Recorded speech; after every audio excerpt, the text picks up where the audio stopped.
Salam sejahtera.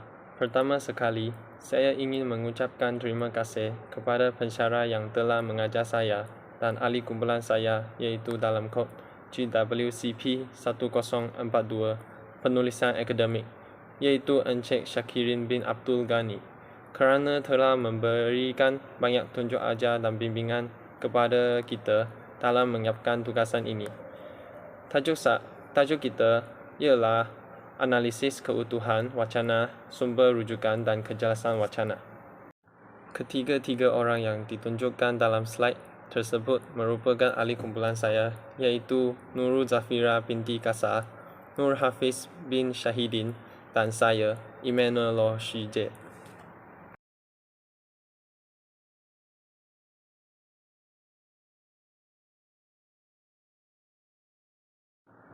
Dalam slide tersebut, kita akan membincangkan jenis-jenis keutuhan wacana iaitu keutuhan semantik, keutuhan leksikal, keutuhan gramatikal dan akhirnya keutuhan fonologi. Pertama sekali, saya akan membincangkan keutuhan semantik. Apakah itu keutuhan semantik? Keutuhan semantik merujuk kepada ilmu yang mengkaji perkaitan antara lambang atau perkataan atau ayat dengan maknanya. Secara umumnya, perkataan semantik merupakan kajian berkenaan dengan makna sesuatu perkataan, frasa dan ayat dalam sesuatu bahasa yang digunakan dalam komunikasi lisan atau tulisan. Keutuhan semantik adalah di antara bahagian-bahagian wacana. Keutuhan semantik yang dilihat dari segi konteks atau latar wacana. Seterusnya, keutuhan semantik di antara bahagian-bahagian wacana merupakan hubungan yang melibatkan antara klausa atau ayat sahaja. Antaranya ialah sebab dan hasil. Sebagai contoh yang mudah untuk difahami, ialah dia rajin bertanya dan membaca tentang bahasa. Ilmunya tentang bahasa amat banyak. Contoh dalam artikel tersebut ialah penggunaan e-gamifikasi dalam pelajaran berjaya meningkatkan minat pelajar terhadap bilik darjah. Persaingan di sekolah kan lebih menyeronokkan, berhasil meningkatkan motivasi dan komunikasi pelajar. Seterusnya ialah sebab dan tujuan. Sebagai contoh, pelajar itu sudah mula menabung.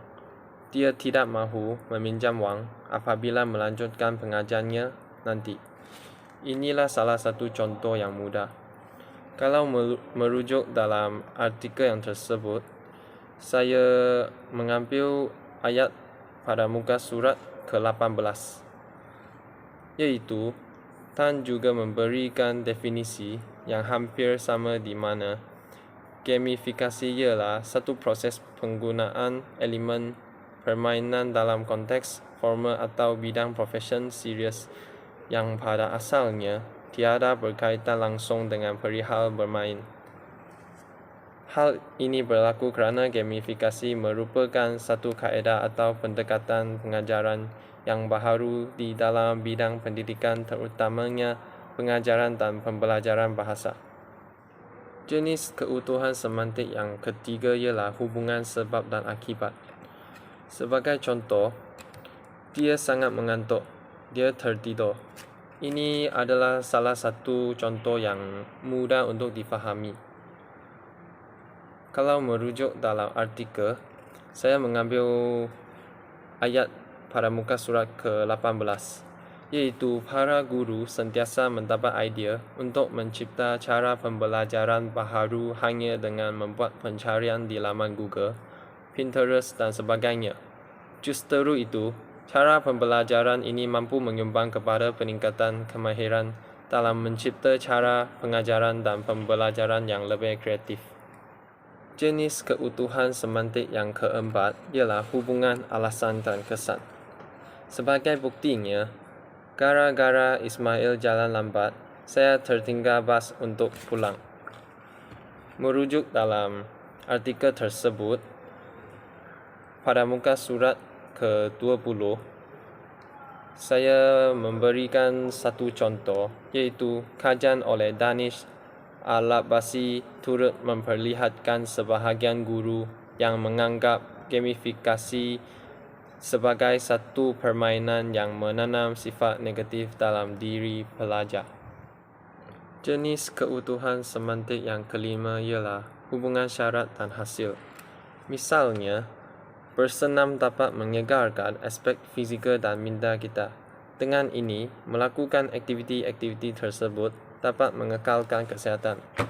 Menurut artikel yang tersebut, saya mengambil contoh pada muka surat ke-29, iaitu namun perkongsian idea terutamanya ketika kerja berkumpulan tetap terjalin ketika aktiviti e-gamifikasi ini.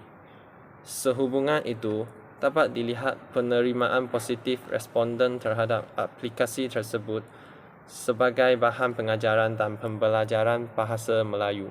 Seterusnya ialah keutuhan semantik yang dilihat dari segi konteks atau latar wacana. Apakah itu keutuhan semantik yang dilihat dari segi konteks atau latar wacana? Ia dapat dilihat daripada kesatuan tajuk atau topik. Yang pertama ialah kesatuan topik. Saya akan memberikan contoh yang mudah untuk difahami, iaitu saya sudah boleh membaca dengan lancar, betul-betul di luar dugaan. Yang menyatakan pendapat ialah seorang murid yang asalnya tidak mengenal huruf. Merujuk dalam artikel yang tersebut, contohnya, penggunaan teknologi ini juga dapat memberi kesan keseronokan dalam diri pelajar menerusi kepelbagaian aktiviti aplikasi e-gamifikasi. Manakala jangkaan usaha pula merujuk kepada tahap kemudahan dalam menggunakan teknologi dengan efikasi kendiri. Contoh yang tersebut saya mengambil pada muka surat ke-24. Jenis kedua keutuhan semantik yang dilihat dari segi konteks atau latar wacana ialah hubungan sosial. Contoh hubungan sosial tiada dalam artikel kita, tetapi saya juga akan menerangkan apakah itu hubungan sosial. Hubungan sosial kita boleh difahami sebagai kedua-dua penutur memahami apa yang dimaksudkan walaupun orang lain mungkin tidak memahaminya. Kalau A bertanya sudah siap ke? B menjawab belum, bekalan tidak mencukupi. Inilah contoh hubungan sosial. Yang ketiga ialah laras bahasa yang bersesuaian. Laras bahasa didefinisikan sebagai cara atau gaya penggunaan bahasa dalam situasi penggunaannya berdasarkan bidang-bidang tertentu. Laras bahasa merupakan satu konvensi sosial, iaitu digunakan oleh pengguna tertentu untuk keadaan atas situasi tertentu mengikut kesesuaiannya. Sebagai contoh, laras bahasa dalam iklan, iaitu walaupun ayat-ayat